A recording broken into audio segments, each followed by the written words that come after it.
அன்பு வணக்கம். இந்த பாடல் இனி நம் அரங்குகள் எல்லாவற்றிலும் ஒலிக்கும், நாடு முழுவதும் ஒலிக்கும். இளைஞனாக இருந்தபோது எனக்கு என் நரம்புகளில் முறுக்கேற்றிய இந்த பாடல் 72வது வயதிலும் எனக்கு மறுபடியும் இளமையை பெற்று தந்திருக்கிறது. யாரென்று நினைத்தாய் என்று சிலரை கேட்க வேண்டிய நேரத்தில் நாம் கூடியிருக்கிறோம். இந்த கூட்டம் வழக்கமான கூட்டமோ கருத்தரங்கமோ இல்லை. துஷ்டனை கண்டால் தூர விலகு என்று தவறாக சொல்லிக் கொடுத்ததை நம்பி விலகி விலகி போனதற்கு பிறகு அந்த துஷ்டர்களின் ஏளனமும் ஏடியமும் எல்லை கடந்து போன நிலையில் பாதகம் செய்பவரை கண்டால் பயங்கொள்ளலாகாது பாப்பா, மோதி மிதித்து விடு பாப்பா, அவர் முகத்தில் உமிழ்ந்து விடு பாப்பா என்று கயவர்களின் முகத்தில் உமிழ்வதற்காக கூடியிருக்கிற கூட்டம் இந்த கூட்டம். நம்முடைய உயிருக்கும் மேலாய் நாம் நேசிக்கிற நம்முடைய தலைவர் கலைஞர் அவர்களை எல்லை கடந்து பேசுகிறவர்கள். நான் வெளிப்படையாக சொல்லுகிறேன், நேரடியாக செய்திக்கு வருகிறேன். நேற்றைக்கு இரவிலிருந்து இதற்கு ஒரு எதிர்ப்பு தெரிவிக்காமல் நாம் இருக்கக்கூடாது. தம்பிகளிடம் கேட்டபோது இன்னும் ஒரு வாரம், அடுத்த வாரம் வைத்துக் கொள்ளலாமா என்றார்கள். அடுத்த வாரம் வைத்துக் கொள்ளலாம், இந்த வாரம் நான் உயிரோடு இல்லை என்று ஆகும்.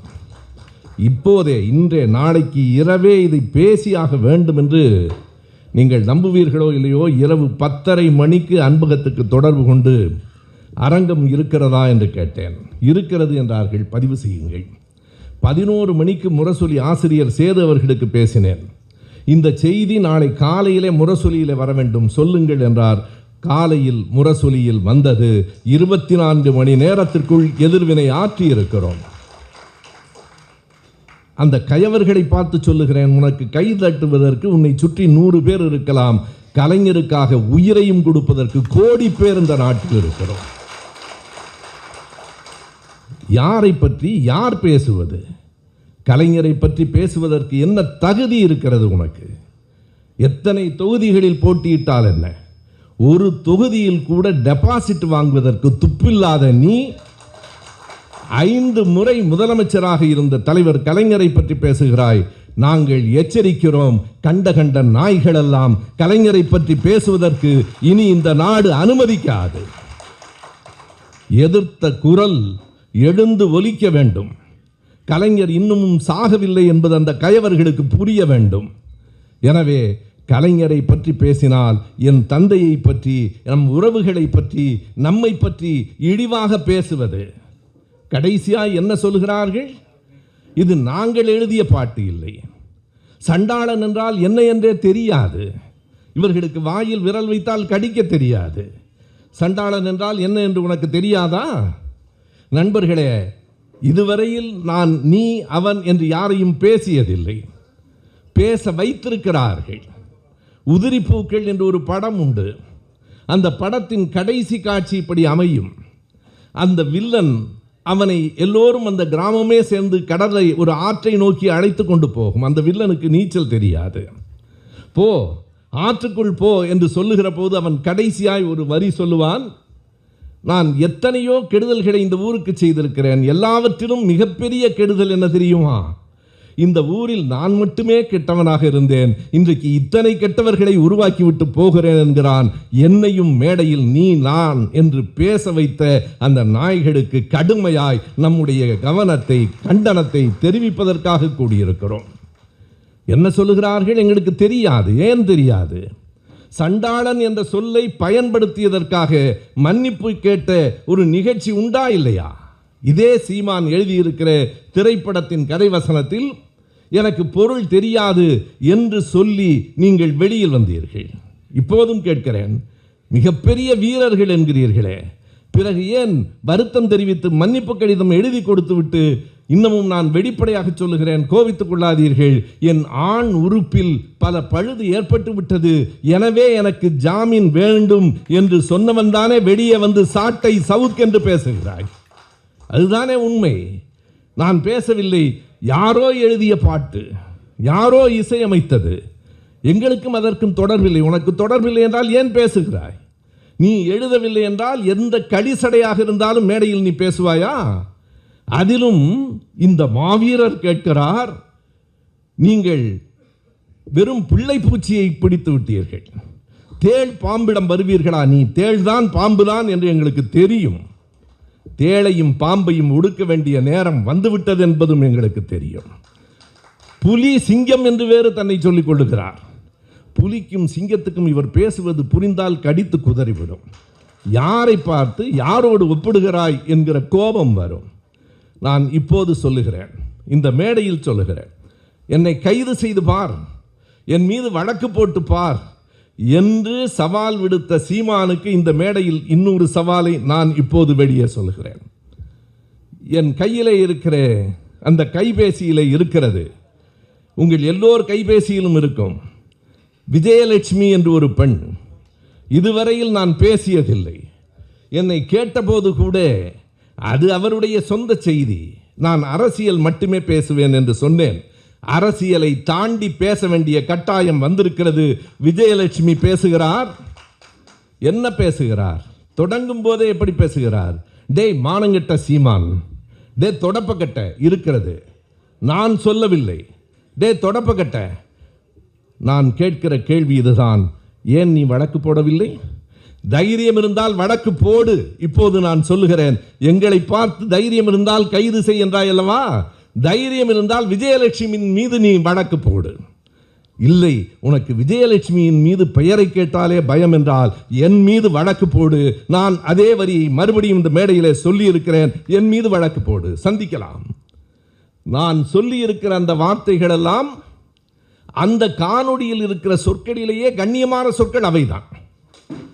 மற்றவைகளெல்லாம் அதைவிட மோசமானவை. எனக்கு சொல்ல கூசுகிறது, நான் சொல்லவில்லை. எத்தனை பேர், 2,10,000 பேர் காலையில் கேட்டிருக்கிறான். நம்முடைய தலைவர் தளபதியை பார்த்து அந்த சீமான் கேட்கிறான், உங்களுக்கு வெட்கமாக இல்லையா என்று. நான் கேட்கிறேன், 2 லட்சம் பேர் உன்னை தொடப்ப கட்ட மானங்கட்டவனேன்னு ஒரு பொண்ணு அழைச்சிருக்கிறாளே, உனக்கு வெட்கமாக இல்லை? உனக்கு சூடு சுரணி இல்லை?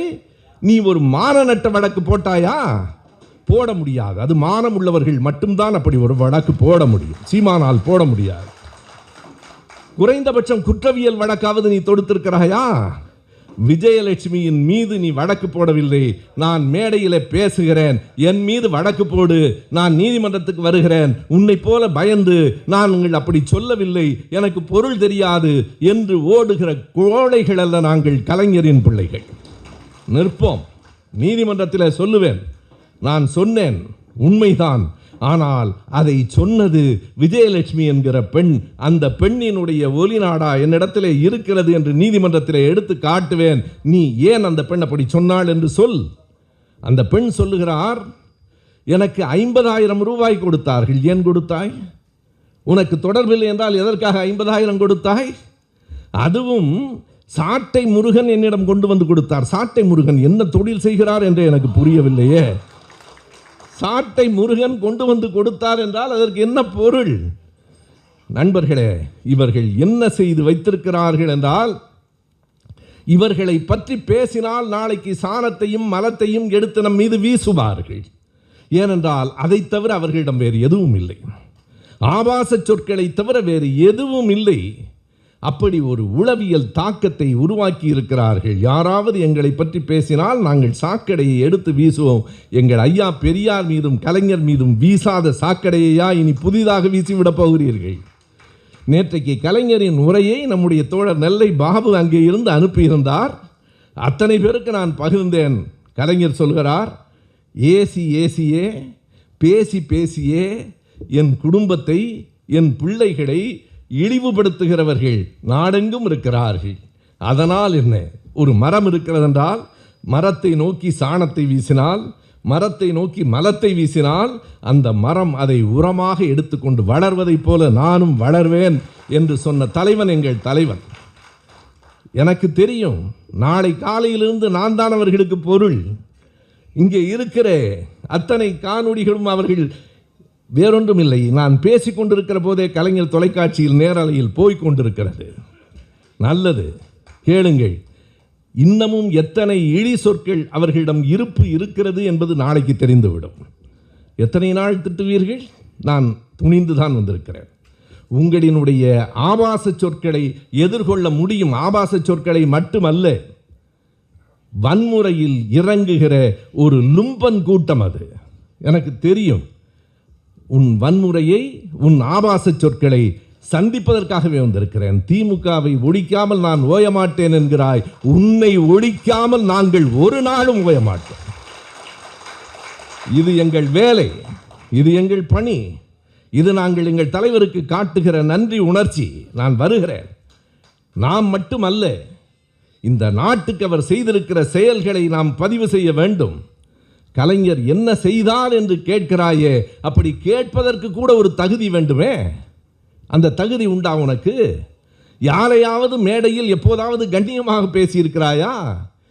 நான் வருகிற போது பார்க்கிறேன், இளைய பாரதம் என்கிற வலையொலியில் ஹெச் ராஜா பேசுகிறார். சாட்டை முருகனை கைது செய்ததை வன்மையாய் அவர் கண்டிக்கிறாராம். இது கருத்துரிமையா அவர் சொல்லுகிறார். ஏனென்றால் அவர் கவர்னர் பதவியை எதிர்பார்த்து காத்திருந்தார். கவுன்சிலர் பதவி கூட கிடைக்கவில்லை, கிடைக்காது.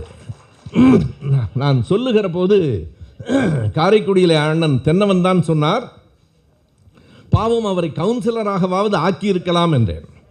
தென்னவன் சொன்னார், அதெல்லாம் ஆக்க முடியாதுங்க, ஓட்டு வாங்கணும்னார். வேண்டுமானால் கவர்னர் ஆக்கலாம், கவுன்சிலராக ஆக்க முடியாது. இங்கே எத்தனை கவுன்சிலர்கள் இருக்கிறார்கள் என்று எனக்கு தெரியும். எனவே அப்படிலாம் ஆக்க முடியாதுங்க. அவங்க மக்கள்கிட்ட வாக்குகள் வாங்கி வர வேண்டும் என்றார். வாக்குகளை பெற முடியாதவர்கள் வெறும் வார்த்தைகளை வைத்துக் கொண்டு பேசிக் கொண்டிருக்கிறார்கள். நான் மறுபடியும் சொல்லுகிறேன், இது ஒரு உளவியல் தாக்கம். நீங்கள் எங்களை பற்றி பேசினால் அவதூறுகளை அள்ளி வீசுவோம் என்கிற மிரட்டல். நீ என்ன சொல்வது? பெர்னாட்ஷா என்றைக்கோ சொல்லிவிட்டு போயிருக்கிறார். புகழ்பெற்ற அந்த வரியை நான் இந்த மேடையில் சொல்ல விரும்புகிறேன். பெர்னாட்ஷா சொன்னார், never wrestle with a pig. பன்றியோடு ஒரு நாளும் சண்டை போடாதீர்கள். ஏன்? You will get dirty and pig will love it என்று சொன்னான். அதில் இருக்கிற வியப்பு என்ன என்றால், பன்றியோடு சண்டை போடாதீர்கள். பன்றியோடு சண்டை போட்டால் நீங்கள் அழுக்காவீர்கள். பன்றி சந்தோஷப்படும். பன்றிக்கு அது மிக பிடிக்கும். உங்களுக்கு பிடிக்கும் என்று தெரிந்துதான் உங்களோடு சண்டை போட நான் வந்திருக்கிறேன். நண்பர்களே, அதிமுகவை, பாரதிய ஜனதா கட்சி, மற்றவைகளெல்லாம் பெரிய கட்சிகள் பார்த்து கொள்ளும். சீமானை நாம் பார்த்து கொள்வோம், அவ்வளவுதான். சீமானை நாம் பார்த்து கொள்வோம். உன்னுடைய இந்த திமிர், இந்த ஆணவம் ஒரு நாளும் இந்த மண்ணில் நிலைக்கவும் கூடாது, தொடரவும் கூடாது. நான் சொன்னதை மறுபடியும் சொல்லுகிறேன். உனக்கு உண்மையிலேயே தைரியம் இருந்தால், உண்மையிலேயே நீ சொல்லுவது போல ஒரு பெரிய ஆம்பளை சிங்கம் என்று சொன்னால், ஏன் பெண் சிங்கமா இருக்கவே கூடாதா என்று சொன்னால், விஜயலட்சுமியின் மீது அல்லது விஜயலட்சுமியின் சொற்களை எடுத்து மேடையில் சொன்ன என் மீது நீ வழக்கு போடு. சந்திக்க தயாராக இருக்கிறேன். அது ஊர் முழுவதும் பரவும். நம்முடைய திமுக நண்பர்களுக்கு கூட நான் என்ன சொல்லுகிறேன் என்றால், எங்காவது சீமான் வந்து நம் தலைவரை பற்றி பேசினால் அதற்கு விடை சொல்லாதீர்கள். விஜயலட்சுமியை பற்றி பேசுங்கள். விஜயலட்சுமியை பற்றி திரும்ப திரும்ப பேசுங்கள். யார் அந்த விஜயலட்சுமி? எதற்காக 50,000 ரூபாய் கொடுத்தாய்? உன்னுடைய வாழ்க்கை, அதாவது உண்மையாய் சொல்லுகிறேன் நண்பர்களே, சீமானுக்கு உடம்பு வளர்ந்திருக்கிறது, அறிவும் வளரவில்லை, ஒழுக்கமும் வளரவில்லை. எங்கள் பாட்டன் பாடினான் என்று அடிக்கடி சொல்லுவார் அந்த ஆள். ஆளும் வளரணும், அறிவும் வளரணும், அதுதாண்டா வளர்ச்சி என்று எங்கள் தாத்தன் பட்டுக்கோட்டை பாடியிருக்கிறான். அது உனக்கு இல்லையா? ஆள் மட்டும்தான் வளர்ந்திருக்கிறாய், அறிவு வளரவே இல்லையே. அறிவு பற்றி என்னோடு யாராவது தர்க்கம் செய்ய வர தயாரா? இவர் பெரிய வெங்காயம். இவரோடு தர்க்கம் செய்வது, இவரோடு நான் சொல்லுகிறேன், எங்கள் ஸ்ரீவித்யாவை அவரோடு தர்க்கம் செய்ய சொல்லுங்கள். நான் சரியில்லை, ஸ்ரீவித்யா தான் சரியாக இருப்பார். யாரோடு தர்க்கம் செய்ய யாரை அழைக்கிறாய் நீ? கலைஞர் என்ன சொல்லுகிறான் என்றால், காமராஜர் படிக்க வைத்தார், கலைஞர் குடிக்க வைத்தார். திரும்ப திரும்ப இதை கூட என்ன சொல்வார்கள் என்றால், கலைஞர் சொல்லிக் கொடுத்து பாருங்கள், பேசும்போது கூட குடிக்கிறான். சீமானை பார்த்து நேரடியாக கேட்கிறேன், நீ குடித்ததே இல்லை? கலைஞர் சொல்லிக் கொடுத்தா குடித்தாய்? இடத்தோடு சொல்லுகிறேன், எடுத்துக்கொள். ஃபெட்னாவுக்கு, அமெரிக்காவுக்கு, புளோரிடா மாநிலத்துக்கு போயிருந்த இனி எல்லாவற்றையும் பேசியாக வேண்டும். தனிப்பட்டவைகளை பேசக்கூடாது என்கிற அந்த கண்ணியத்திலிருந்து விலகி வந்து பேசுகிறேன். உண்மையாக சொன்னால் நான் இப்படி பேசி என் தோழர்களே பார்த்திருக்க மாட்டார்கள். நானே பார்த்ததில்லை. பேச வேண்டிய கட்டாயத்தை சீமான் உருவாக்கி இருக்கிறான். புளோரிடாவில் தங்கி இருக்கிறோம். அந்த மேரி ஆட்ரியாட் என்கிற ஹோட்டலில் தங்கி இருக்கிறோம். நண்பர் தங்கர் பச்சான் வந்திருக்கிறார், நான் போயிருக்கிறேன், நர்த்தகி நடராஜ் வந்திருக்கிறார். இரவு 10 மணி ஆயிற்று, 11 மணி ஆயிற்று, பேசிக் கொண்டிருக்கிறோம். சாட்சியோடு நான் சொல்லுகிறேன். சீமான் சொல்லுகிறார், பா அண்ணனை கொண்டு போய் ரூமில் விடுங்க, அவர் தூங்கட்டும். எனக்கு தெரியவில்லை, உண்மையாய் அப்பாவியாக இருந்தேன். வேண்டாம், பேசிட்டு இருக்கலாம், எப்போது வந்து. அவர்கள் என்னை அனுப்புவதில் குறியாக இருக்கிறார்கள், நான் பேசுவதில் விருப்பமாக இருக்கிறேன். எந்த ஹோட்டல் எந்த ஊர் என்று சொல்லி இருக்கிறேன், கடைசியாய் சாட்சியும் சொல்லுகிறேன். எப்படியாவது நீங்க போங்க அண்ணா, நீங்க தூங்க, என்னை தூங்க வைப்பதில் அவ்வளவு ஆர்வம். தூங்கியதற்கு பிறகு நான் அதிகாலையில் எழுந்து விடுகிறவன், நடைபயிற்சிக்கு போகிறவன். நண்பரிடத்தில் கேட்கிறேன், அந்த நண்பர் பெயரை கடைசியாக சொல்லுகிறேன். அவர் கேட்டுக்கொண்டிருப்பார். என்ன அவர்களெல்லாம் வருகிறார்களா நடைபயிற்சிக்கு என்று? அவர் சொன்ன விட எனக்கு அதிர்ச்சியாக இருந்தது. அவங்க இப்போத்தானே தூங்க ஆரம்பிச்சிருக்காங்க. ஏன் இரவெல்லாம் பேசிக்கிட்டு இருந்தாங்களான்னு? விடுங்கய்யா, அது நீங்கள் வேண்டான்னு தான் உங்களை அனுப்புகிறாங்க, எல்லாம் இப்போ தான் தெளியும்னார். ஓ, இரவு முழுவதும் நீதான் உன்னுடைய கொள்கை அறிக்கையில் மது அருந்தக்கூடாது என்று எழுதி வைத்திருக்கிறாயே, எவ்வளவு பெரிய ஏமாற்றுக்காரன் நீ.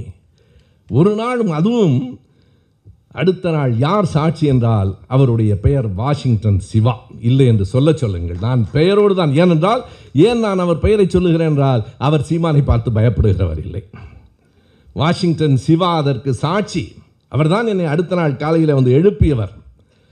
இந்த சீமான் இப்போது ஒரு உண்மையை ஒப்புக்கொள்ளுகிறார். கலைஞர் குடிக்க வைத்தாராம். இவர் என்ன செய்திருக்கிறார்?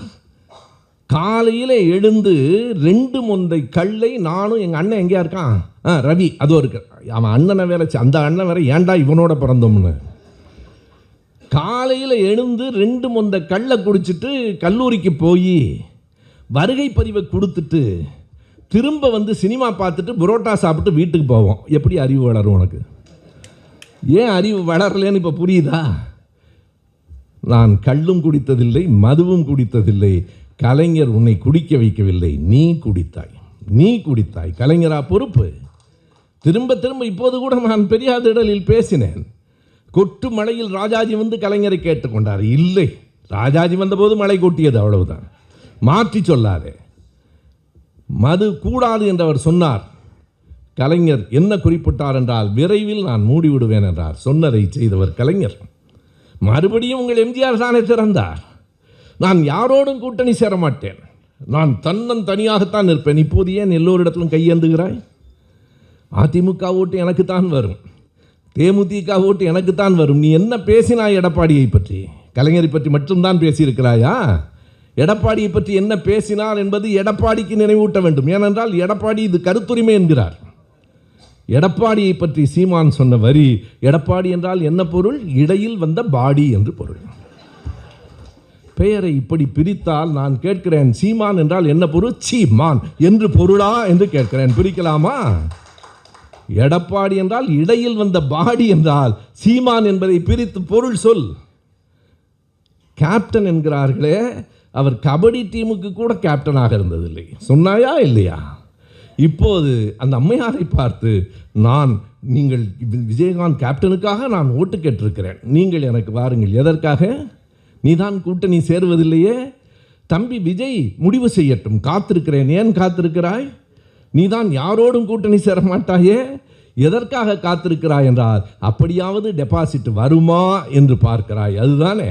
40 தொகுதிகளில் நிற்பது பெரிதில்லை, 40இல் ஒரு தொகுதியிலாவது உன்னால் டெபாசிட் வாங்க முடியுமா? எங்கள் தலைவர் என்றைக்கும் உனக்கும் அவருக்குமான வேறுபாடு சொல்லட்டுமா?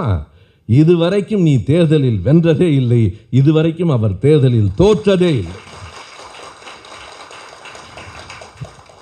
கலைஞர் குடிக்க வைக்கவில்லை, நீ குடித்தாய். திரும்ப சொல்லுகிறாயே, கலைஞர் படிக்க வைக்கவில்லையா? இதோ புள்ளி விவரத்தை நான் தருகிறேன், நேரம் இருந்தால் குறித்துக்கொண்டு பிறகு திட்டுவதுதான் உங்களுக்கு வேலை. குறித்துக்கொள். காமராஜர் காலத்திற்கும் கலைஞர் காலத்திற்கும் பள்ளிக்கூடங்களும் வசதிகளும் எவ்வளவு கூடின என்கிற புள்ளி விவரத்தை, அரசின் பதிவாக சட்டமன்றத்தில் இருக்கிற புள்ளி விவரத்தை நான் தருகிறேன், என் நினைப்பிலிருந்து சொல்லவில்லை. காமராஜர் 6000 பள்ளிக்கூடங்களை திறந்தார், உண்மைதான். யார் மூடிய பள்ளிக்கூடங்களை திறந்தார்? ராஜாஜி மூடிய பள்ளிக்கூடங்களை காமராஜர் திறந்தார் என்று வரலாற்றை சரியாக சொல்லுங்கள். 6000 பள்ளிக்கூடங்களை காமராஜர் திறந்தார். அதற்கு பிறகு பள்ளிக்கூடங்கள் திறக்கப்படவே இல்லையா? தமிழ்நாட்டில் அதற்கு பிறகு கல்வி வளர்ச்சியே இல்லையா? காமராஜருடைய காலம் முடிகிற போது தமிழ்நாட்டில் இருந்த தொடக்க பள்ளிகளின் எண்ணிக்கை 34,712. கலைஞர் வந்ததற்கு பிறகு அந்த பள்ளியின் அடுத்த ஆண்டே அந்த பள்ளிகளின் எண்ணிக்கை 35,526. 800 தொடக்க பள்ளிகள் எங்கே? கிராமங்களில். எங்கள் தலைவர், எங்கள் கலைஞர், எங்கள் முத்தமிழ் அறிஞர் தமிழ்நாடு முழுவதும் பள்ளிக்கூடத்தை கொண்டு சென்ற ஒரு கல்வியாளர் யாராவது இல்லை என்று சொல்ல முடியுமா உன்னால்? 666 மேல்நிலை பள்ளிகளில் 11வது 12வது படிக்கும் வகுப்பு மாணவர்களுக்கு 112 கோடி ரூபாய் செலவில் 99ஆம் ஆண்டு கணிப்பொறிகளை கொண்டு வந்து அறிமுகப்படுத்தியவன் எங்கள் தலைவன் தான். நான் சொல்லுவது அனைத்தும் அரசின் புள்ளிவிவரம். நான் பள்ளிக்கூடத்தின் எண்ணிக்கையையும் தொகையையும் நினைவிலிருந்து சரியாக சொல்லுகிறேன். ஒரு முறைக்கு பல முறை சரிபார்த்து விட்டு சொல்லுகிறேன். அவர் செய்ததை போல இன்றைக்கு நீ ஆடு மாடு கோழி பற்றி எல்லாம் பேசுகிறாய் இல்லையா? நான் தான் உயிரினங்களை பற்றி பேசுகிறேன். உன் கருணை எல்லாம் எங்களுக்கு தெரியும். உன்னுடைய அன்பு, உன்னுடைய கருணை, பலரிடத்தில் உனக்கு கருணை உண்டு. நான் திருமணம் செய்து கொண்டால் ஒரு விதவை பெண்ணைத்தான் திருமணம் செய்து கொள்வேன். சொன்னது உண்மையா இல்லையா?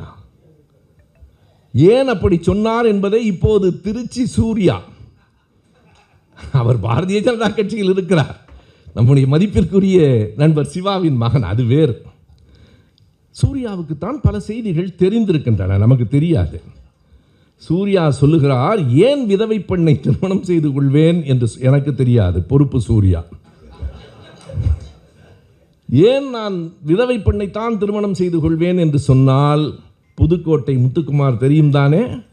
படுகொலை செய்யப்பட்ட முத்துக்குமார், இவர்களுக்கு முன்னால் தமிழ் தேசியத்தை முன்னெடுத்த முத்துக்குமார், படுகொலை செய்யப்பட்ட பிறகு அவருடைய மனைவியை யார் மணந்து கொள்ளுவது என்று சீமானுக்கும் சாட்டை முருகனுக்கும் போட்டி நடந்தது என்று சூர்யா சொல்லுகிறார். எனவேதான் விதவை பெண்ணை திருமணம் செய்து கொள்வது. சாட்டை முருகன் திருமணம் செய்து கொண்டு விட்டார். அதற்கு பிறகு சீமான் சொன்னார், நான் ஒரு ஈழப்பெண்ணைத்தான் திருமணம் செய்து கொள்வேன். ஏனென்றால் அப்போது ஈழப்பெண்ணோடு தொடர்பு இருந்தது என்று சூர்யா சொல்லுகிறார். சூர்யா தான் பொறுப்பு, அவர்தான் அவரோடு பழகி இருக்கிறார். பிறகு இன்றைக்கு நம்முடைய அண்ணன் காளிமுத்து அவர்களின் மகளை திருமணம் செய்து கொண்டது மிக கவனமாக நீங்கள் சாதிய வாக்குகளை பெற வேண்டும் என்பதையும் சேர்த்து. நீ சாதி இல்லை என்றால் ஏன் திருவொற்றியூரில் போய் நிற்கிறாய்? ஏன் விக்கிரவாண்டியிலே அந்த வன்னியர் சமூகத்தை சார்ந்த ஒரு பெண்ணை நிறுத்துகிறாய்? என் நம்மை பார்த்து ஒரு கேள்வி கேட்கிறான் வந்தால், நீங்கள் ஒரு பொது தொகுதியில் பட்டியல் இனத்தை சார்ந்தவர்களை நிறுத்தக்கூடாதா? நீ நிறுத்தக்கூடாதா? பட்டியல் இனத்தை சார்ந்தவர்களை நீ விக்கிரவாண்டியில் நிறுத்தக்கூடாதா? ஏன் படையாட்சியிலே ஒரு பெண்ணை நிறுத்துகிறாய்? அதுவும் அந்த பெண் ஓட்டு கேட்ட அழகை பார்த்திருக்கிறீர்கள் இல்லையா? என் மனைவிதான் அதை பார்த்து விட்டு சொல்வார், எங்கெல்லாம் திமுக காரர்கள் இருக்கிறார்களோ அங்கெல்லாம் போய், ஏன் இந்த பெண் அங்கே போய் ஓட்டு கேட்கிறது என்றால் என் மனைவி சொல்லுவார், எங்கெங்கேயோ ஓட்டு கேட்குது, பிச்சை எடுக்குதுன்னு. ஒரு தரம் போடக்கூடாதா? ஒரு வாய்ப்பு கொடுக்கூடாதா? ஒரே ஒரு, எதை விட ஏன்டா இவ்வளவு பிச்சை எடுக்கிறீங்க? நான் வெளிப்படையாக கேட்கிறேன். இன்றைக்கு 3 நாள் நடந்த அதிமுக கூட்டத்தில் ஒரு முடிவு அல்லது ஒரு கோரிக்கை வைத்திருக்கிறார்கள். இன்றைக்கு வருகிற போது நியூஸ் தமிழ் தொலைக்காட்சியில் நான் பார்த்தேன், நாம் தமிழரோடு கூட்டு வைத்துக் கொள்ள வேண்டும் என்று அதிமுக. அவன் நிலைமை அவ்வளவு மோசம். நான் சீமானுக்காக இல்லை, அதிமுகவுக்காக வருத்தப்படுறேன். உன்னை பார்த்து இடையில் வந்த பாடின்னு ஒரு ஆள் சொல்கிறான், நாம் தமிழரோடு கூட்டு வைத்துக் கொள்ள வேண்டும் என்று அவர்கள் அவரவர் கூடியே அவரவர் தோண்டிக் கொண்டால் நாம் என்ன செய்வது? நல்லது. எனவே அதிமுகவோடு சேர வேண்டும். அதற்குத்தான் நீ ஓட்டு பிச்சை கெஞ்சி பார்த்தாய். அதிமுகவின் வாக்குகள் விக்கிரவாண்டியில் உனக்கு வருமா என்று பார்த்தாய். என்ன பேசினாய் நீ? சண்டாளன் என்றால் உனக்கு என்ன பொருள் தெரியாது, சரி. ஆனால் பறையன் என்றால் கூட உனக்கு பொருள் தெரியாதா? அந்த சொல்லை பயன்படுத்தி பேசினாயா இல்லையா? விக்கிரவாண்டியில் பேசுகிற போது அந்த சொல்லை நான் சொல்லுகிறேன். பட்டியல் இனம் என்றோ தலித் என்றோ சொல்லவில்லை. என்னிடத்தில் இருக்கிறது இன்னொரு செய்தி. அவர்கள் அழித்து விடக்கூடும், எனவே எல்லாவற்றையும் பதிவு செய்து வைத்திருக்கிறோம். அழித்தாலும் இருக்கிறது. என்ன பேசியிருக்கிறார் அங்கே சீமான் என்றால், வன்னியர்களும் பறையர்களும் விலகி நிற்காதீர்கள். இவருக்கு அவ்வளவு ஒற்றுமையில் அவ்வளவு பெரிய அன்பு. விலகி நின்றால் என்ன ஆகும் என்பதை கவனியுங்கள். 2 பேரும் விலகி நிற்காதீர்கள். 2 பேரும் விலகி நிற்பதால் தான் திராவிட நாய்களும் திராவிட பன்றிகளும் உள்ளே வருகின்றன.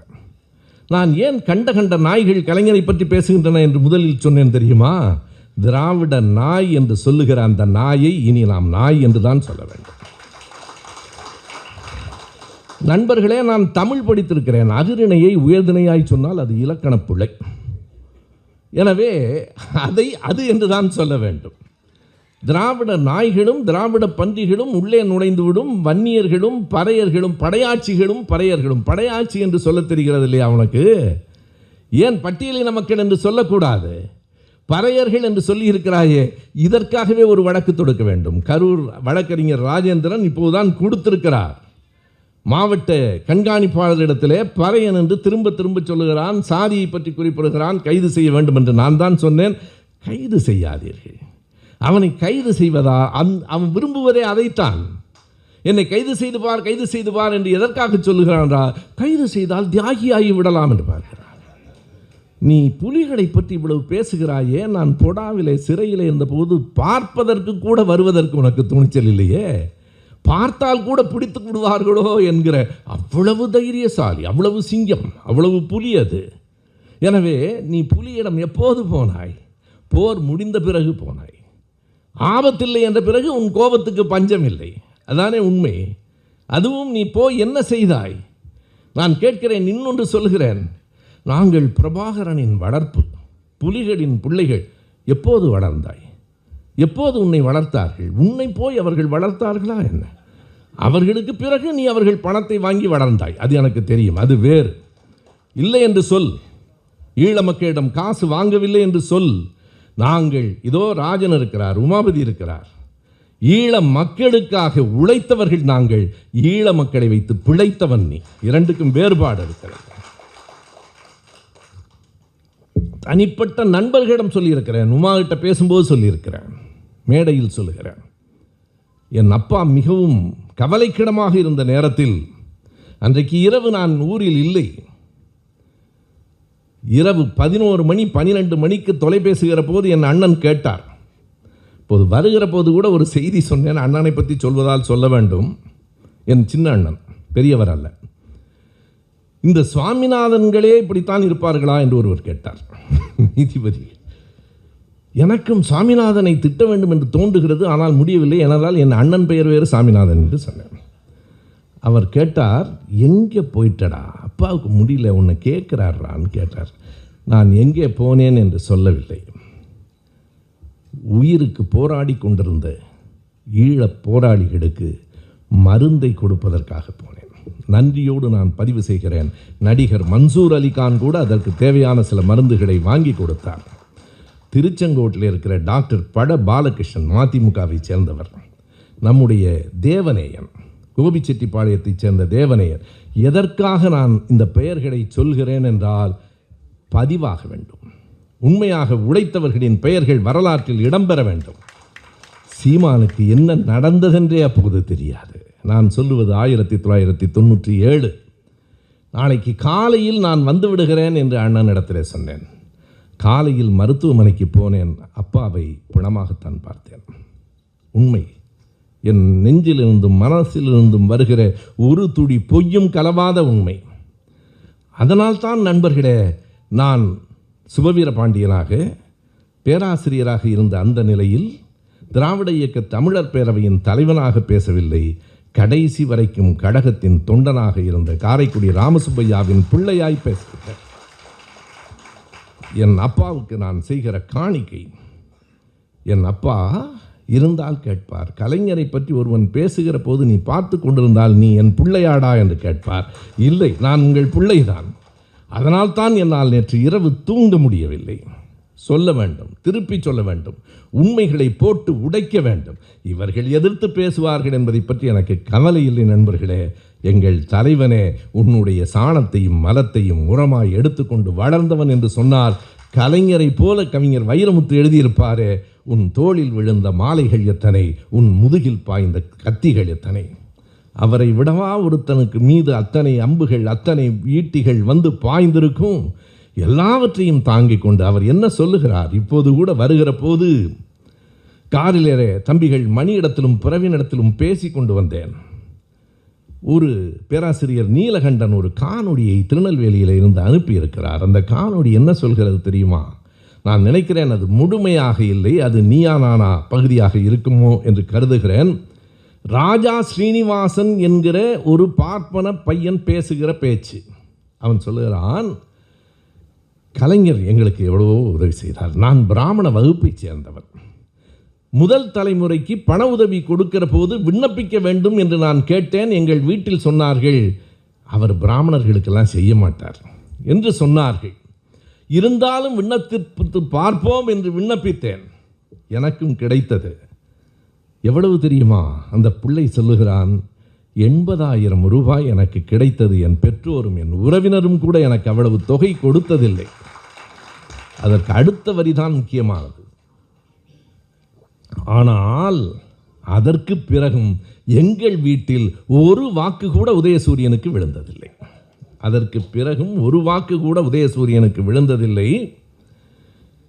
கலைஞர் இறந்தபோது எங்கள் வீட்டில் அதை கேலியாகத்தான் பேசினார்கள்.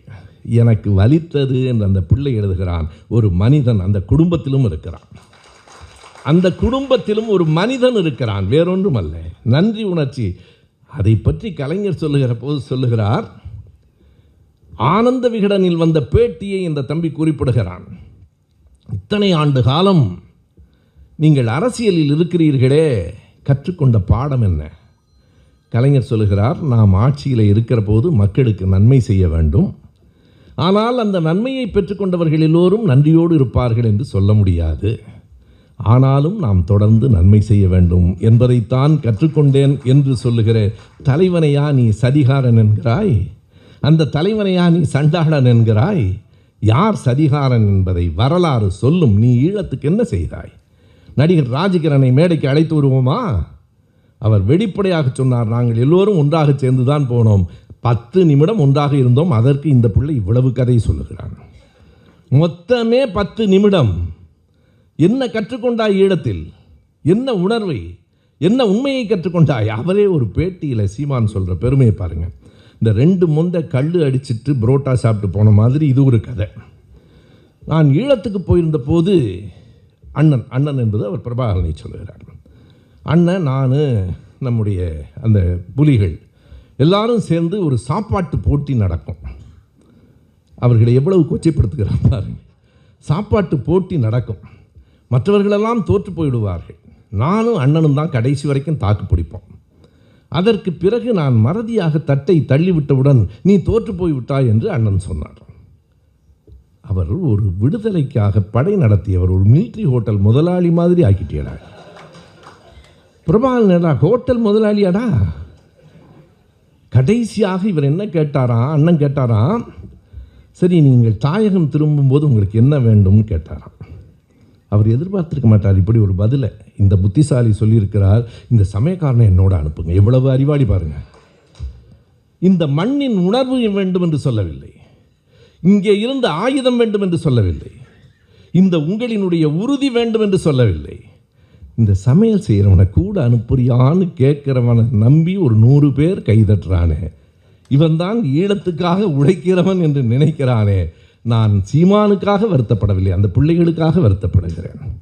மேடையில் ஏறி பேசினால் யார் ஒருவரையும் மதிப்பதில்லை, எவர் மீதும் ஒரு நம்பிக்கை இல்லை. நான் இன்றைக்கு எழுதுவதற்காக நான் குறிப்பிடுகிறேன். நண்பர்களே, கலைஞரிடத்திலே ஒரு முறை நான் கேட்கிறேன், நான் இந்த மேடையில் பேசுவது தனிப்பட்ட நன்றி உணர்ச்சியிலும், என்னை தன் பக்கத்தில் உட்கார வைத்துக் கொண்டு காரில் பயணம் செய்து தமிழ்நாடு முழுவதும் சுபவீர பாண்டியனை அறிமுகப்படுத்திய தலைவர் கலைஞர் தான்.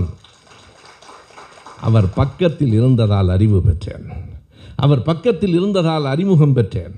அந்த பாசம், அந்த நன்றி உணர்ச்சி எனக்கு அப்படியே இருக்கிறது. நான் காரில் போகிற போது ஐயாவிடத்தில் கேட்பேன். அண்ணன் துரைமுருகன் தான் சொல்லுவார், எப்பா நீ என்னப்பா சின்ன பிள்ளை மாதிரி அவர்கிட்ட எல்லாத்தையும் கேட்டு விட்றேன் பார். நான் அவரிடத்தில் ஒரு நாள் கேட்டேன், ஐயா நீங்கள் காமராஜரோடும் ராஜாஜியோடும் அரசியல் செய்தவர், இன்றைக்கு இந்த அம்மாவோடு அரசியல் செய்ய நேர்ந்திருக்கிறதே என்று எப்போதாவது உங்களுக்கு வலித்திருக்கிறதா என்று கேட்டேன். அவர் சொன்ன விடை அவர் எவ்வளவு பெரிய ஞானி என்பதை எனக்கு காட்டிற்று. அவர் சொன்னார், சிரித்தார். பிறகு என்னை பார்த்து சொன்னார், நான் அப்படி நினைத்தால் நீ இன்னொரு காட்சியை நினைத்து பார்க்க வேண்டாமா? என்னோடு அரசியல் செய்த போது காமராஜரும் ராஜாஜியும் என்ன நினைத்திருப்பார்கள் என்று கேட்டார். காமராஜரோடும் ராஜாஜியோடும் நீங்கள் அரசியல் செய்தீர்கள், இன்றைக்கு இந்த அம்மையாரோடு அரசியல் செய்கிறீர்களே என்ற போது, சரி அப்படியானால் காமராஜரும் ராஜாஜியும் என்ன நினைத்திருப்பார்கள் என்னோடு அரசியல் செய்வதற்கு? ஒன்றை எப்போதும் ஞாபகம் வைத்துக்கொள், காலம் யாரை நம் முன்னால் கொண்டு வந்து நிறுத்துகிறதோ அவர்களோடு தான் அரசியல் செய்ய வேண்டும். ஆனாலும் பாருங்கள், எனக்கு காலம் இந்த ஆளை கொண்டு வந்து எதிரில் நிறுத்தி இருக்கிறது. உண்மையாகவே சோகமாக இருக்கிறது எனக்கு. ஒரு எதிரி தரமானவனாக இருக்க வேண்டாமா? இவனை கொண்டு வந்து தமிழ்நாட்டின் அரசியலை தரங்கட்ட அரசியலாக மாற்றிக் கொண்டிருக்கிறார்கள். அவர்கள் தனிப்பட்ட முறையில் பேசுவதாக கருதாதீர்கள். தமிழ்நாட்டின் அரசியலை தரங்கட்ட அரசியலாக மாற்றிக் கொண்டிருக்கிறார்கள். நான் பூனைக்கும் நாய்க்கும் ஆட்டுக்குட்டிக்கும் எல்லோரும் ஆடு மேயுங்கள், எல்லோரும் மாடு மேயுங்கள், எவனும் படிக்காத. ஏன்னா இந்த ஆள் 2 மொந்த கல் குடிச்சிட்டு சினிமா பார்த்துட்டு புரோட்டா சாப்பிட்டு போனவன், நீ படிச்சிட்டின்னா எனவே ஆடு மாடு மேய்க்க வேண்டும். தெரியுமா சீமானவர்களே, ஆடு மாடுகளுக்கு கால்நடைகளுக்கு இந்தியாவிலேயே முதலில் பல்கலைக்கழகம் கண்டவர் எங்கள் தலைவர் கலைஞர். தேதியோடு சொல்லுகிறேன், குறித்து வைத்துக் கொண்டு சரிபார். 1989 ஆண்டு ஜூன் மாதம் 21ஆம் தேதி கலைஞர் அறிவித்தார், இந்தியாவிலேயே முதல் கால்நடை பல்கலைக்கழகம் தமிழ்நாட்டில் செப்டம்பர் 15 அது தொடங்கிற்று. ஜூன் 21 அறிவித்தார், செப்டம்பர் 15 தொடங்கிற்று. மறுக்க முடியுமா உங்களால்? கால்நடைகளின் மீது கருணை இல்லாதவரா கால்நடை பல்கலைக்கழகம் தொடங்கினார்? உனக்குத்தான் கால்நடையின் மீது ஒரு பற்றுதல் இருக்கிறதா? நீ வைத்திருக்கிற, அவர் சொல்லுகிறார், அவர் வீட்டில் ஒரு கிளி வளர்க்கிறாராம். நண்பர்களே கருதுங்கள், எனக்கு இந்த நாட்டையே அடைய வேண்டும் என்று கருதுகிற எனக்கு ஒரு வீடு கூட இல்லை. நாட்டையே அடைய வேண்டும், நாட்டை வெற்றி பெற்று ஆள வேண்டும் என்பது அல்ல. உண்மையாய் சொல்லுகிறேன். அவருக்கு சரியாக பதில் சொல்ல வேண்டும் என்றால் நம்முடைய அதர்மம் மனோஜும் ட்ரைப்ஸ் கரிகாலனும் தான் வேண்டும். அதர்மம் மனோஜ் விஜயும் கூட மிக சரியாக யூடியூப் ரூட்டஸை தாங்க முடியாதவரால் மைனரின் வீச்சு வேறு. அதர்மம் மனோஜ் தான் மிக தெளிவாக கண்டறிந்து 2.5 லட்சம் ரூபாய் வாடகை. அவர் வாடகை வீட்டில் இருக்கிறார், நான் சொந்த வீட்டில் இருக்கிறேன். உண்மைதான் நண்பர்களே, அவர் வாடகை கொடுப்பது மாதம் 2.5 லட்சம், என் வீட்டின் மதிப்பே 2.5 லட்சம். எதிரே ஒரு இடம் வைத்திருக்கிறார், நாய்க்கு கிடிக்கு பூனைக்கு மாதம் 75,000 ரூபாய் வாடகை. எனக்கு தெரியாது, இதற்கு மனோஜ் பொறுப்பு. தன்னுடைய பிள்ளைகளை தமிழ் தேசியம் பேசுகிற இவர், அவருடைய தமிழ் தேசியத்துக்கு வருகிறேன் அடுத்து. தமிழ் தேசியம் பேசுகிற இவர் தன்னுடைய 2 பிள்ளைகளையும் இன்டர்நேஷனல் ஸ்கூலில் கொண்டு போய் சேர்க்கிறார். பக்கத்தில் அரசு பள்ளி இல்லை என்கிறார். அவருடைய வீட்டிலிருந்து 1.5 கிலோமீட்டரில் அரசு பள்ளி இருக்கிறது, 4 கிலோமீட்டரில் அரசு உதவி பெறும் பள்ளி இருக்கிறது, 9 கிலோமீட்டருக்கு அந்த பக்கம் இருக்கிற இன்டர்நேஷனல் ஸ்கூலில் போய் சேர்த்துட்டு என் பிள்ளை ஆடு மாடு மேய்க்க சொல்றியா நீ? மதிவதனி அதைத்தான் கேட்பார். உன் பிள்ளை இன்டர்நேஷனல் ஸ்கூலில் படிக்கணும், எங்கள் பிள்ளைங்கெல்லாம் ஆடு மாடு மேய்க்கணுமா? நீ ராஜாஜியை விட மோசமானவன். ராஜாஜி பள்ளிக்கூடத்தை மூடினாரே தவிர தனிப்பட்ட முறையில் நேர்மையானவர். ஒரு நாளும் குறை சொல்ல முடியும். உனக்கு ஏதாவது நேர்மை என்று எதையாவது சொல்ல முடியுமா? நண்பர்களே, கால்நடை பல்கலைக்கழகத்தை மட்டுமல்ல, இந்த கிளியை பற்றி ஒரு செய்தி சொல்லிடுறேன். அந்த கிளி என்ன சொல்லுமா, வர்றவங்களெல்லாம் எல்லார் பேரும் சொல்லுமா, பிரபாகரன், சேக்குவேரா, காளிமுத்து. கவனியுங்கள், அது அவங்க மாமனார் பேர். பிரபாகரனை கொண்டு வந்து தூக்கில் ஏற்ற வேண்டும் என்று ஜெயலலிதா சட்டமன்றத்தில் தீர்மானம் நிறைவேற்றிய போது அவைத்தலைவர் சபாநாயகராக இருந்தவர் காளிமுத்து. இவன் வீட்டு கிளி பிரபாகரனையும் சொல்லுமா, காளிமுத்து. ஒன்று மாதிரியே கிளியையும் வளர்த்துருக்கியே. கிளி காளிமுத்தண்ணன் மீது எனக்கு ஒரு பெரிய மரியாதை உண்டு. நான் பொடாவிலே இருந்து வருகிறேன். அப்போது அவர் அமைச்சர். பாவாணர் நூலக கட்டிடத்திலேயே ஒரு கூட்டம், தமிழ் மண் நூல் வெளியீட்டு விழா. அதில் அவர் அமைச்சராக கலந்து கொள்ளுகிறார். எனக்கு அவர் பேச்சும் பிடிக்கும். காளிமுத்தண்ணன் பேச்சும் வைகோ அவர்கள் பேச்சும் எனக்கு மிக பிடிக்கும். நான் அந்த கூட்டத்தில் அமர்ந்திருக்கிறேன். அவர் எழுந்து வருகிற போது அவர் கண்ணில் பட வேண்டாம் என்பதற்காக தனியாக ஒதுங்கி நிற்கிறேன். கடந்து போனவர் பார்த்துவிட்டு திரும்ப வந்தார். நடந்த செய்தி. எல்லோரும் ஊடகங்கள் இருக்கிறார்கள். அவர் அமைச்சர். நான் பொடாவிலே இருந்து வந்திருக்கிறேன். வந்தவர் என் கையை பிடித்து கொண்டு ஒரு நிமிடம் எதுவும் பேசாமல் இருந்தார். நான் சொன்னேன், நீங்கள் புறப்படுங்கள், வேண்டாம், இந்த இடத்துல வேண்டாம் என்று சொன்னேன். என்ன வியப்பு தெரியுமா? கலைஞரை யார் என்று நினைத்து கொண்டிருக்கிறான் இந்த பைத்தியக்காரன். ஒருவர் சொன்னார், சீமான் மீது வழக்கே போட முடியாது, ஏனென்றால் பைத்தியக்காரர்கள் மீது எந்த வழக்கும் பதிவு செய்ய முடியாது.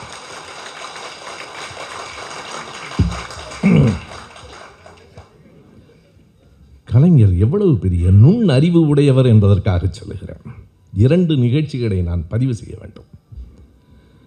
கலைஞர் சொன்னார், நான் ஒரு நாள் காலையிலே தலைவரை பார்த்துவிட்டு கீழே வருகிற போது மோகன் என்று கருதுகிறேன். ஓடி வந்து, ஐயா உங்களை கூப்பிடுறாங்க, இன்டர்காமில் பேச சொல்கிறாங்க. இப்போ தான் ஐயா கூட தான் இருந்துட்டு வந்தேன். அவர் ஒவ்வொன்றிலும் அத்தனை நுணுக்கமானவர். இதோ பேராசிரியர் முன்னாள் துணைவேந்தர் ராஜேந்திரன் உட்கார்ந்திருக்கிறார். கோவையிலே செம்மொழி மாநாடு. அந்த இலச்சினையில் ஏதாவது ஒரு குறள் வரியை எழுத வேண்டும். ஆளுக்கு ஒரு வரி சொல்லுகிறோம்.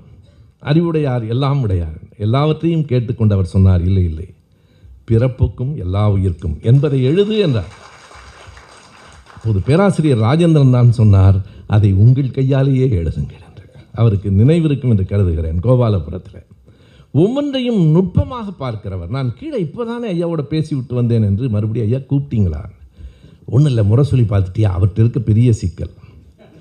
ஒரு தடவை அமைச்சர் பொன்முடி சொன்னார், இன்றைக்கி நீங்களும் மாட்டிட்டீங்களான்னார். ஏன்னா நான் ஒழுங்காக படிச்சுட்டு போவேன். இன்னும் பார்க்கலைங்க, நான் நேரம் உங்களை பார்க்க வந்துட்டேன். பார், அடுத்த வரியை கவனியுங்கள். காளிமுத்து நேற்று தான் இறந்திருக்கிறார். முறை சொல்லி பார், உனக்கு பிடித்த காளிமுத்து பற்றி எழுதியிருக்கிறேன். எனக்கு காளிமுத்துவை பிடிக்கும் என்பது இவருக்கு எப்படி தெரியும் என்று எனக்கு தெரியவில்லை. உனக்கு பிடித்த காளிமுத்துவை பற்றி எழுதியிருக்கிறேன். அற்புதமான கட்டுரை. மண்ணில் மறைந்த வைரம் என்கிற தலைப்பில் எழுதியிருக்கிறார். அவர் நம்மை திட்டிவிட்டு தான் இறந்தார், அது வேறு. ஒரு தீர்மானத்தை எழுதி கொண்டிருக்கிறோம். கலைஞர் எத்தனை நுட்பமான அறிவு உடையவர் என்பதற்காக சொல்லுகிறேன். தீர்மானத்தை எழுதி கொண்டிருக்கிறோம். பிறகு அவர் அழைத்து சொல்லுகிறார், இந்த தீர்மானத்தை டிகேஎஸ் போயிட்டார் இளங்கோம்பு, சரி நீயும் ராசாவும் உட்கார்ந்து எழுதுங்க, சமூக நீதி பற்றியது. சரின்னு சொன்னோம். அடுத்த வரி சொல்லுகிறார், நீங்கள் தான் அடிக்கடி மத்தியானம் சேர்ந்து சந்தித்து சாப்பாடெலாம் சாப்பிட்றீங்க, எப்படி தெரியும் என்று எனக்கு தெரியவில்லை. யாருக்கும் தெரியாது. ராசா அவர்கள் என்னை மதிய உணவுக்கு அழைப்பார், 2 பேரும் போவோம், சாப்பிடுவோம். நீங்கள் தான் 2 பேரும் அடிக்கடி சந்தித்து மத்தியான உணவு.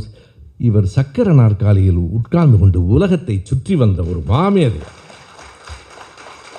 சாதாரண மனிதர் என்றா கலைஞரை நீ நினைத்தாய்? நேற்றைக்கு எங்கள் அமைப்பை சார்ந்த முத்துக்குமார் என்னை போலவே இரவு முழுவதும் தூங்காமல் புலம்பிக் கொண்டு எழுதி கொண்டே இருந்தார். கலைஞரை பற்றி இப்படி ஒருத்தன் பேசுறா, நம்ம கேட்டுக்கிட்டு இருக்கிறதா? அத்தனை பெரிய ஆற்றல் உடையவர்.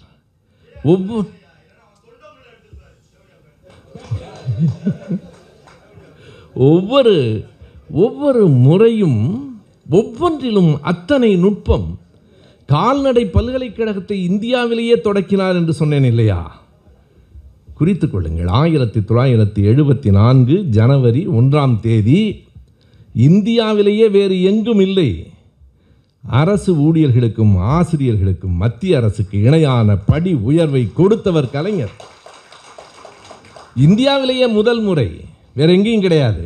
இணையாக கொடுத்தார். 11,30,000 பேர் பயன் பெற்றார்கள். நன்றி வேண்டாம்? பயன் பெற்றவன்ல சில பேர் அவன் பக்கத்தில் போய் நிற்கிறியே, ஒரு நன்றி உணர்ச்சி வேண்டாம்? இந்தியன் எக்ஸ்பிரஸினுடைய தலையங்கம் இருக்கிறது. 11,30,000 பேருக்கு அவர் செய்த அந்த உதவியை இந்த நாடு ஒரு நாடும் மறக்காது. இந்தியன் எக்ஸ்பிரஸ் எழுதிச்சு, மறந்துட்டானுங்க. ஒவ்வொன்றையும் திருவள்ளுவர் சிலை, வள்ளுவர் கோட்டம், இதோ செல்வின் தான் திராவிட முழக்கத்தில் போன தூரம் எழுதியிருக்கிறார். அந்த சிலையை எத்தனை ஆண்டுகளாக அவர் மூளையில் இருந்து உருவாக்கினார் என்பது திடீர்னு ஒரு நாள் அவர் முடிவு பண்ணல. 89-90 அதை பற்றி சிந்திக்கிறார். 2000 ஜனவரி 1 கன்னியாகுமரியில் திறக்கப்படுகிறது. அதற்குள் இருக்கிற அரசியல் அவரை புரிந்தவர்களுக்கு மட்டும்தான் புரியும். கன்னியாகுமரிக்கு போகிறவெல்லாம் விவேகானந்தர் பாறை பார்க்க போகிறதா தானே சொன்னால், அது அமுங்கி போயிடுச்சுங்க. பக்கத்தில் உயர்ந்து நிற்பது குறள். சுரதா தான் கேட்பார், நான் விவேகானந்தருக்கு சிலை வேண்டாம்னு சொல்லலை, வங்கத்து ஞானிகளுக்கு சிலைகள் இங்கே, வடலூரார் போன்றாருக்கு சிலைகள் எங்கேன்னு கேட்பார். தமிழ்நாட்டில் வடலூரார் இல்லடா நிற்கணும் பார், வள்ளுவர் நிற்கிறார். விவேகானந்தர் பாறையை கலைஞர் ஒன்றுமே செய்யவில்லை. ஒரு சின்ன கோட்டுக்கு பக்கத்தில் ஒரு பெரிய கோடு போடுகிற அறிவாளி அவர். செல்வின் எழுதியிருப்பார், எவ்வளவு 133 அடி உயரம் மட்டும்தான் நமக்கு தெரியும். அந்த கல்லினுடைய எடை 7000 டன். 7000 டன்னை எப்படி செதுக்கினார், ஒவ்வொன்றும் எப்படி பார்த்தார். 7000 டன் 9,85,00,000 ரூபாய் செலவு. வள்ளுவனை கொண்டு வந்து நிறுத்தியது தமிழுக்கு எதுவும் செய்யவில்லை என்று நீ சொல்லுகிறாயே, உனக்கு தமிழ் ஒழுங்கா பேசக்கூட வரலையே. என்னோடு இலக்கியத்தில் தர்க்கம் செய்ய வருகிறீர்களா? உனக்கு என்ன தெரியும்னு உன்னோட தர்க்கம் பண்ண சொல்கிறேன். எனக்கு உண்மையாக திருக்குறளில் போய் அந்த ஆளோட நான் தர்க்கம் பண்ணால் திருக்குறளுக்கு வள்ளுவருக்கு அவமானம், எனக்கு அல்ல.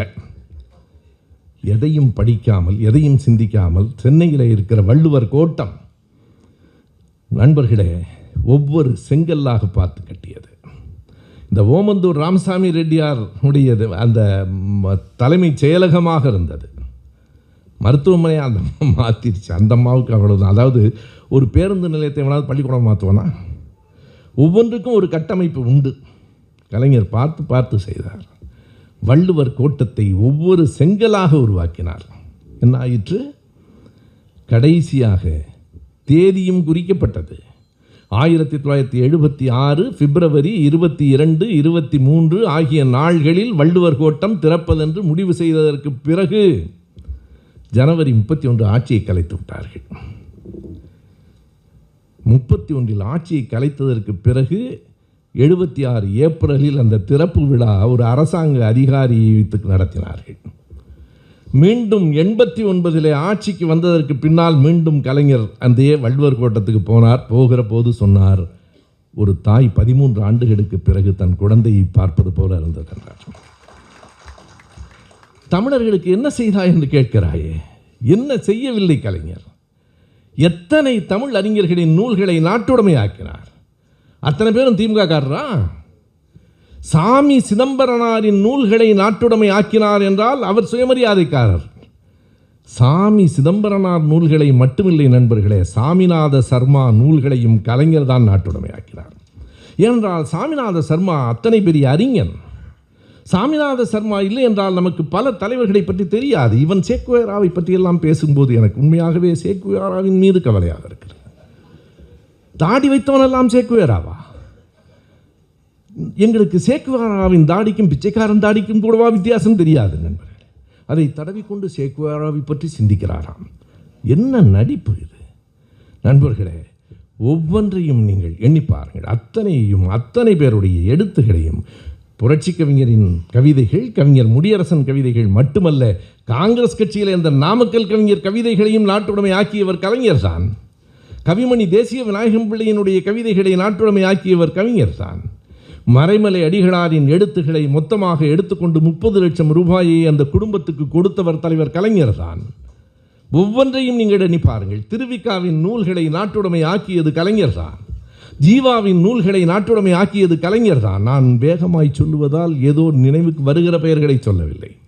ஒரு நாளும் அப்படி சொல்ல மாட்டேன். நான் அப்படியெல்லாம் நினைத்ததை பேசுவதற்கு நான் என்ன சீமானா? மிக கவனமாக கலைஞரின் பக்கத்தில் இருந்தவன், கவனமாக பேசுவேன். அத்தனை நாட்டுடைமை ஆக்கியவர் நம்முடைய தலைவர் கலைஞர் அவர்கள்தான். நண்பர்களே, நான் என்னுடைய உரையின் இறுதி பகுதிக்கு வருகிறேன். சீமானுக்கு ஒரு வேண்டுகோள், குறைந்தது தமிழ் தேசியம் பற்றி இனி பேசாது. உனக்கும் அதற்கும் எந்த தொடர்பும் இல்லை. எது தமிழ் தேசியம்? தமிழ் தேசியம் பேசுகிற நீ எதற்காக இந்திய நாடாளுமன்ற தேர்தலில் போட்டியிடுகிறாய்? இந்திய நாடாளுமன்றத்துக்கும் தமிழ் தேசியத்துக்கும் என்ன தொடர்பு? அவர்கள் எழுதியிருக்கிறார்கள், கூட்டாட்சி முறை வேண்டும். கூட்டாட்சி ஃபெடரலிசம் என்றால் என்ன பொருள்?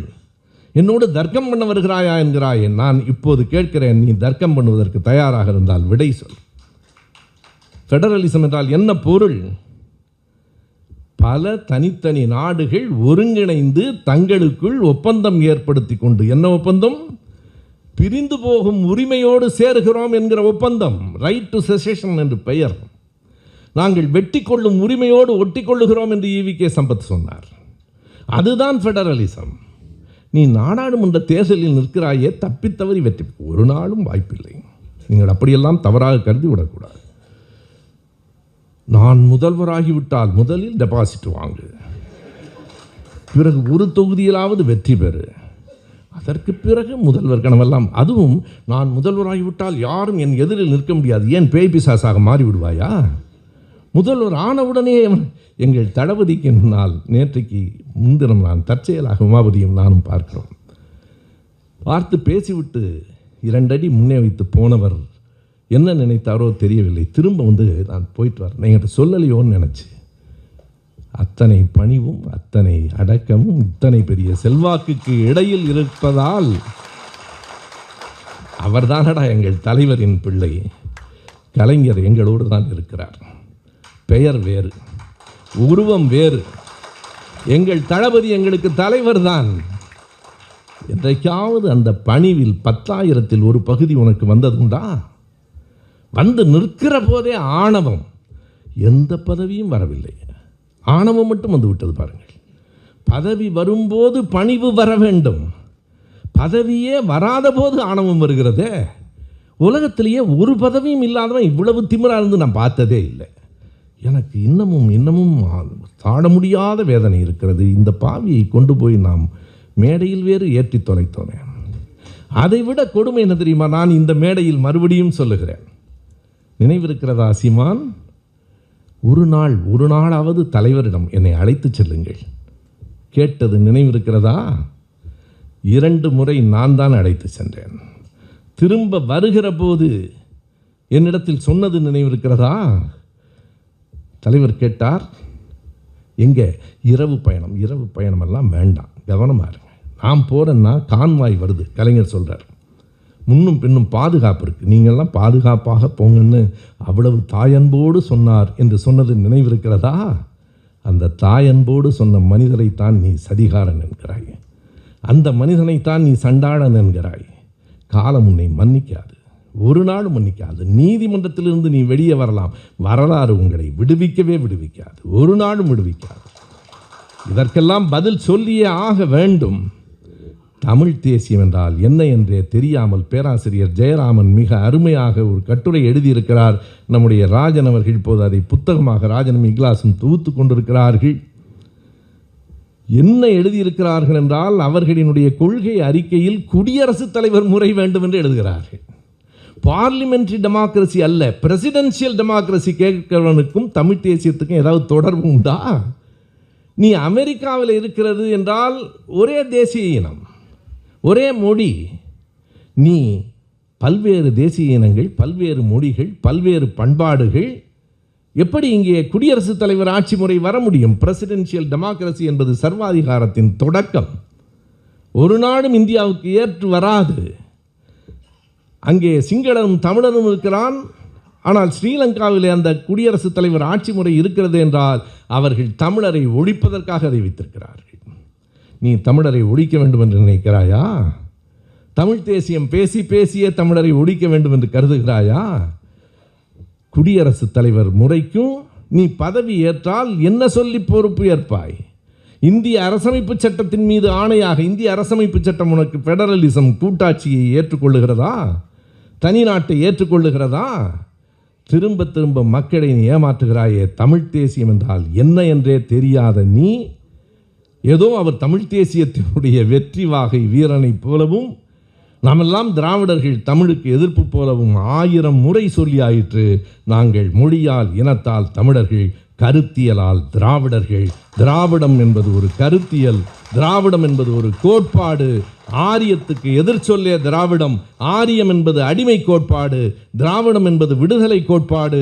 திராவிட கருத்தியலை ஏற்றுக்கொண்டிருப்பதால் நாங்கள் தமிழர்கள், திராவிட தமிழர்கள். அதுதான் எங்கள் பெயர். எத்தனை தெளிவாக சொன்னாலும் திரும்ப திரும்ப கேட்பதற்கு காரணம் அவர்களுக்கு புரியவில்லையா என்பதல்ல. அவர்களுக்கு எளிதில் புரியாது, அது வேறு. உங்களுக்கு புரியவில்லை என்றால் குறைந்தது உங்கள் தமிழ் தேசிய பேராசானிடமாவது கேட்கலாம் இல்லையா? பின்னால் உட்கார்ந்து கொண்டு ஒருவர் உங்களுக்கு சொல்லிக் கொடுக்கிறார் இல்லையா? அவர் பெயரை நான் சொல்ல விரும்பவில்லை. அவர் பெயரை யாருக்கும் தெரியாது. நான் வேறு ஏன் சொல்லி அதை அறிமுகப்படுத்துவாங்க? நல்லது நண்பர்களே, அவன் பேசுகிற தமிழ் தேசியம் பொய். மேடையிலே பேசுகிற அந்த மொழியில் கண்ணியம் என்பது கிடையாது. தலைவரை பற்றி அவதூறு பேசுவதற்கு இனி எவனும் இந்த மண்ணில் எழக்கூடாது. சீமானை எதிர்த்து நில்லுங்கள். ஒன்றை சீமான் நினைவைத்துக் கொள்ள வேண்டும். திமுக கழக தொண்டன் எழுந்தால் நீ இருக்கும் இடம் தெரியாது. திமுக கழகத்திற்கு கிடைத்ததை போல தொண்டர்கள் உலகத்தில் எந்த கட்சிக்கும் கிடைத்ததில்லை. தன் சொந்த பணத்தில் தேநீர் குடித்துவிட்டு அறிஞர் அண்ணாதான் சொல்லுவார், அப்போது காங்கிரசுக்கு காளை மாடு சின்னம். நீங்கள் ஒரு காளை மாட்டை வரைவதற்குள் என் தம்பிகள் 1000 உதயசூரியன்களை உதிக்க வைத்து வருவார். உழைப்பால் வளர்ந்த இயக்கம், ஏழை எளிய மக்களால் வளர்ந்த இயக்கம். நாங்கள் எளிய பிள்ளைகள் என்று திரும்ப திரும்ப சொல்லுகிறாயே, 20 காரில் வருகிற எளிய பிள்ளைகளா நீங்கள்? உன்னுடைய காரின் விலை என்ன? இதையெல்லாம் கேட்பதற்கு என்ன காரணம் என்றால், மக்களை அவர்கள் ஏமாற்றுகிறார்கள் என்பதை மக்கள் உணர வேண்டும். கூட நிற்கிற இளைஞர்கள் உணர வேண்டும். நாளைக்கு காலையில் இருந்து நீ எவ்வளவு திட்டினாலும் மறுபடியும் சொல்லுகிறேன், மறுபடியும் பேசுவேன். உன்னை ஒழிக்கிற வரையில் நான் பேசியே தீருவேன். நீ ஒரு விஷச்செடி, இந்த மண்ணில் வளரக்கூடாது. நீ ஒரு விஷச்செடி, இந்த மக்களை நீ இந்த நச்சு விஷத்தால் பரப்பக்கூடாது. திராவிட இயக்கத்துக்கு எதிராக எழுந்த யாரும் இந்த மண்ணில் நிற்கவில்லை. கள்ளக்குடி கொண்டான் பாட்டை கேலி செய்துதானே மாற்றி பாடினீர்கள். உங்களுக்கு தெரியுமா சீமான்? கள்ளக்குடி கொண்டான் என்கிற பட்டத்தை கொடுத்தவர் யார் என்று தெரியுமா? கள்ளக்குடி விழா வெற்றி பெற்றது 1970. 2 ஊர்களில் விழா நடந்தது. ஒன்று சென்னையில், இன்னொன்று அப்போது டால்மியபுரமாக இருந்த இன்றைய கள்ளக்குடியில். சென்னையில் பேசும்போது ஒரு தலைவர் சொன்னார், ரயில் வண்டி ஓடுமா ஓடாதா என்று கலைஞர் கருதவில்லை. அவர் எண்ணத்தில் ஓடியதெல்லாம் தமிழர் தமிழ்நாடு என்பதுதான். அந்த தலைவர் யார் என்று தெரியுமா சீமான்?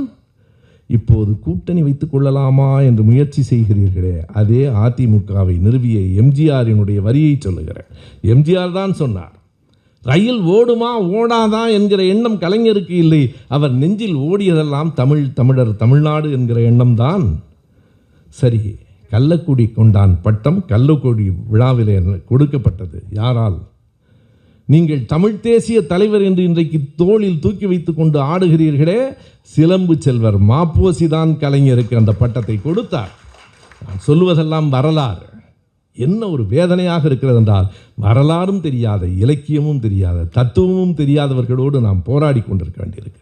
வரலாறு தெரியுமா உனக்கு? சிலம்பு செல்வரினுடைய தமிழ் தேசியம் தெரியுமா? சிலம்பு செல்வர் ஒரு பக்கத்தில் தமிழை என்றார், இன்னொரு பக்கம் சமஸ்கிருதத்தை தூக்கி சுமந்தார் என்பது தெரியுமா? ஆங்கிலத்தை ஆதரித்த ஐயா பெரியார் அவர்கள் ஏன் ஆங்கிலத்தை ஆதரித்தார்? ஏன் அண்ணா இருமொழிக் கொள்கையை கொண்டு வந்தார்? ஐயா பெரியாரும் அண்ணாவும் கலைஞரும் செய்த முயற்சிகளால் தான் இன்று உலகம் முழுவதும் தமிழ் பிள்ளைகள் கொடி கட்டி பறக்கிறார்கள்.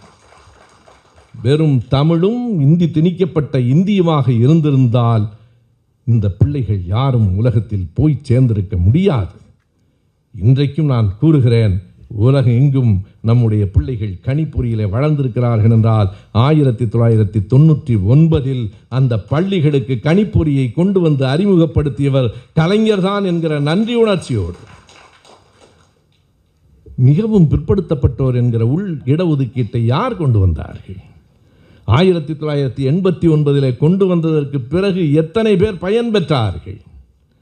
அதற்கு ஒரு பாராட்டு விழா சென்னையிலே நடந்தது. ராமசாமி படையாட்சி தலைமையில் நடந்தது. வன்னிய அடிகளார் கலந்து கொண்டார், அம்பாசங்கர் கலந்து கொண்டார், முன்னாள் அமைச்சர் பூவராகன் கலந்து கொண்டார். மருத்துவர் ராமதாஸ் கலந்து கொண்டாரா என்று கேட்கிறீர்களா? இல்லை, அவர் நன்றி உள்ளவர், அப்படியெல்லாம் கலந்து கொள்ள மாட்டார். துப்பாக்கியிலே சுட்டுக் கொன்ற எம்ஜிஆரை விக்கிரவாண்டியிலே பாராட்டுகிறார், இடஒதுக்கீடு கொடுத்த கலைஞரை தூற்றுகிறார். நீங்கள் வன்னியர்களுக்காக கட்சி வைத்திருக்கிறோம் என்கிறீர்களே, தைலாபுரத்திலே ஒரு வீடு தானே உயர்ந்திருக்கிறது. வன்னியர்கள் இன்னமும் ஏழைகளாகத்தானே இருக்கிறார்கள். தலைவர் கலைஞர் தான் எல்லா மக்களுக்கும், அருந்ததியர்களுக்கு உள் ஒதுக்கீடு கொடுத்த பிறகுதான் நான் அறிவாலயத்திலே கலைஞர் அறையிலே இருக்கிற போது ஜக்கையனும் அவருடைய கட்சியைச் சேர்ந்தவர்களும் வந்து தலைவரிடத்திலே சொல்லுகிறார்கள், எங்கள் சமூகத்திலிருந்து பிள்ளைகள் மருத்துவர்களாக உயர்ந்து கொண்டிருக்கிறார்கள் என்றால் ஐயா நீங்கள் கொடுத்த உள் ஒதுக்கீடு தான் என்கிறார். இதோ கோவையிலே இருக்கிற வெண்மணியை அதியமானை கேளுங்கள், அந்த உள் ஒதுக்கீடு அருந்ததியர் மக்களுக்கு பயன்பட்டதா இல்லையா என்று கேளுங்கள். அத்தனை சமூகத்தையும் மேலே உயர்த்திவிட்ட தலைவர் கலைஞரை காலால் மிதிக்க முயற்சிக்கிற சீமானுக்கு சொல்லுகிறேன், தொடர்ந்து முயற்சித்தால் காலுக்கு ஆபத்து. அப்படியெல்லாம் நீ செய்துவிட முடியாது. எங்கள் தலைவரை இந்த நாடு போற்றும், உலகம் போற்றும். யார் அவர்? அண்ணாவின் அடி நின்று அறமான வழி சென்று அதிவேதை கருணாநிதி. இந்த பாட்டை அதுக்கு தான் போட்டேன். அண்ணாவின் அடி நின்று அறமான வழி சென்ற அதிமேதை கருணாநிதி. குண்டேந்தி பீரங்கி வந்தாலும் கொள்கை மாறாத கருணாநிதி. குண்டேந்தி பீரங்கி வந்தாலும் கொள்கை மாறாத கருணாநிதி. சீராளன் கருணாநிதி, அன்பு பேராளன் கருணாநிதி, கள்ளக்குடி கொண்ட கருணாநிதி வாழ்கவே. நன்றி, வணக்கம்.